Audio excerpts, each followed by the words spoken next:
This particular document comes from the Australian government's official website, their parliamentary website, and the title of it is Electoral Quotas for Women, an International Overview. This is from 2013, and I'll leave a link in the comments section.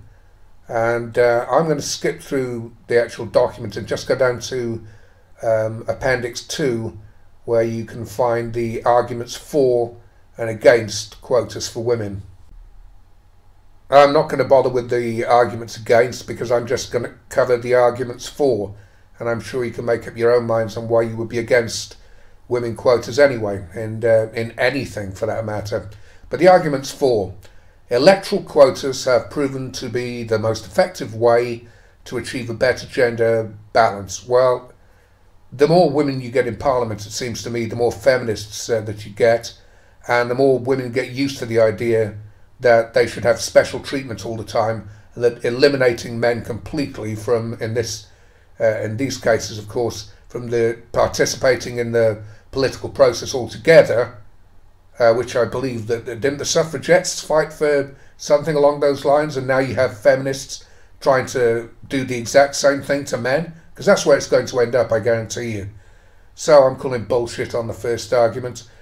Next one: quotas give voters a chance to elect both women and men. That's absolute bullshit. If you have a quota and it's for women only, then you only have the chance to vote for a woman. So that's absolute bullshit. And besides, women are just no one's disallowing them from taking part in the political process, the electoral process. It's men who are being disallowed. No one's stopping women standing either for a party or as an independent. So it's bullshit. So we have two bullshits in a row. Let's see if we can get three. Women have the right as citizens to equal representation. Well, they already do have rights as citizens to equal representation. So that's another bullshit argument. And it seems the more women you get in Parliament, the more bigotry you get against men. We had, I can't remember, I think it was last year, I think it was, then when the Istanbul Convention was, and bull is what it was, passed through Parliament, and this was designed to prevent violence against women and girls, but nothing about men and boys. And you had loads of women in Parliament, feminists, male feminists as well as female feminists, talking about violence, and they've been doing this against women and girls. They've been doing this for years and years, proving their bigoted hatred of men, and not just men, even more sickeningly, boys. So that's another bullshit argument. Women's life experiences are as valid as men's life experiences. So fucking what? On to the next. Women who are as well qualified as men are sometimes undervalued in a male-dominated political system or culture. Prove it. You can't. Feminazis can't. And if these women are so qualified, then I'm quite sure they'd get through based on merit. Did Margaret Thatcher require special help in order to get her way through to the top and win 3 elections? No, she did not. So that's another bullshit argument.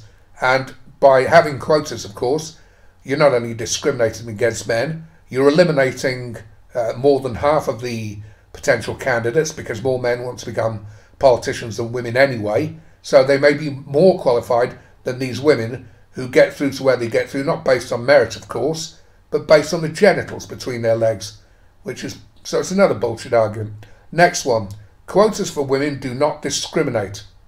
Okay, well that's not just bullshit, that's a lie. When you discriminate against men in favour of women, and the men are discriminated against, it's called discrimination.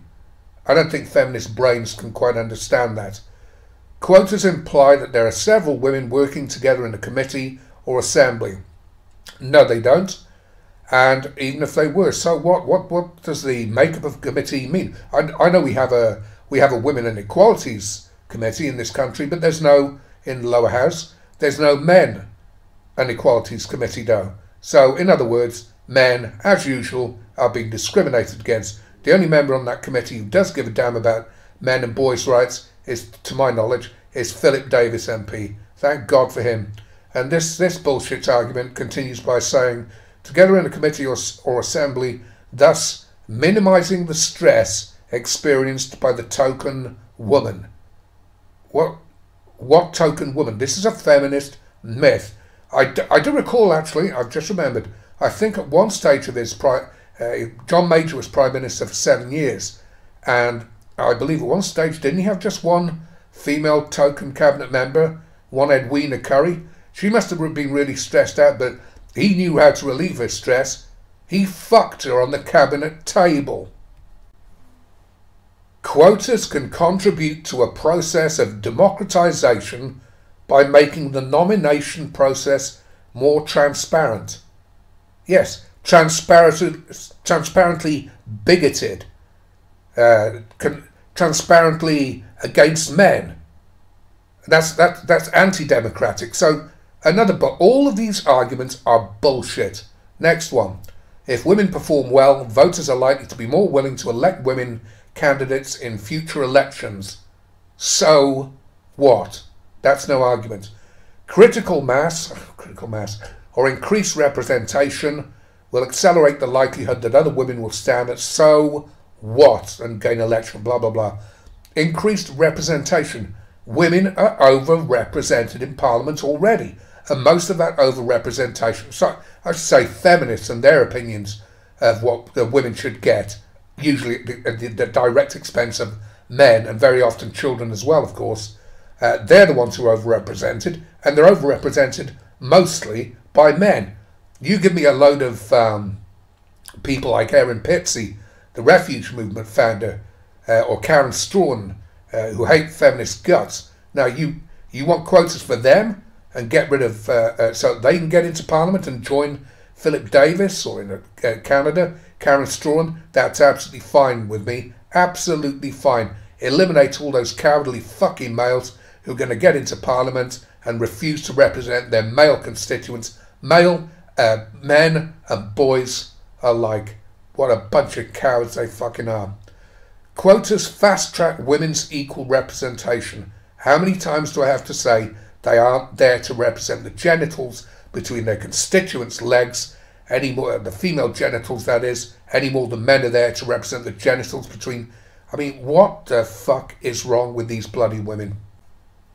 It's the same with companies as well, where they, in countries like Norway and I think Germany now and at least a dozen other countries, quotas have been imposed on companies, so they have to have a certain number of women on their board of directors. And in Norway, in fact, I'll leave a link to this. I'll leave a Harvard link from Harvard University. In Norway, they had to have 40% of board directors.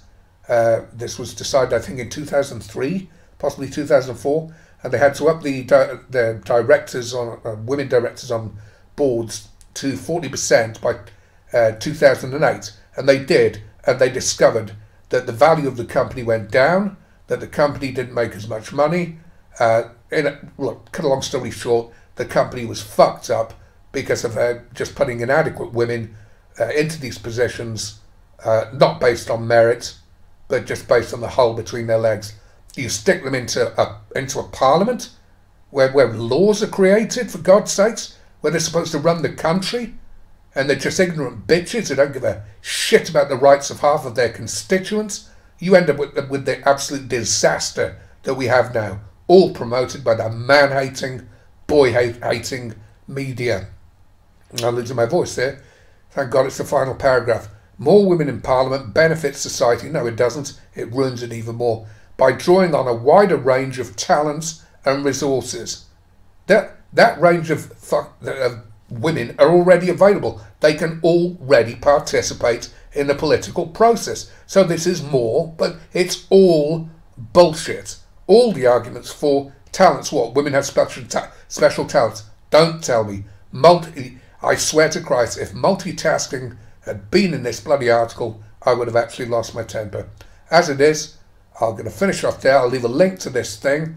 Please give me your opinions in the comments section if you think that women quotas are fantastic. And I'll stick that Harvard link down there as well in the comments section. Thank you.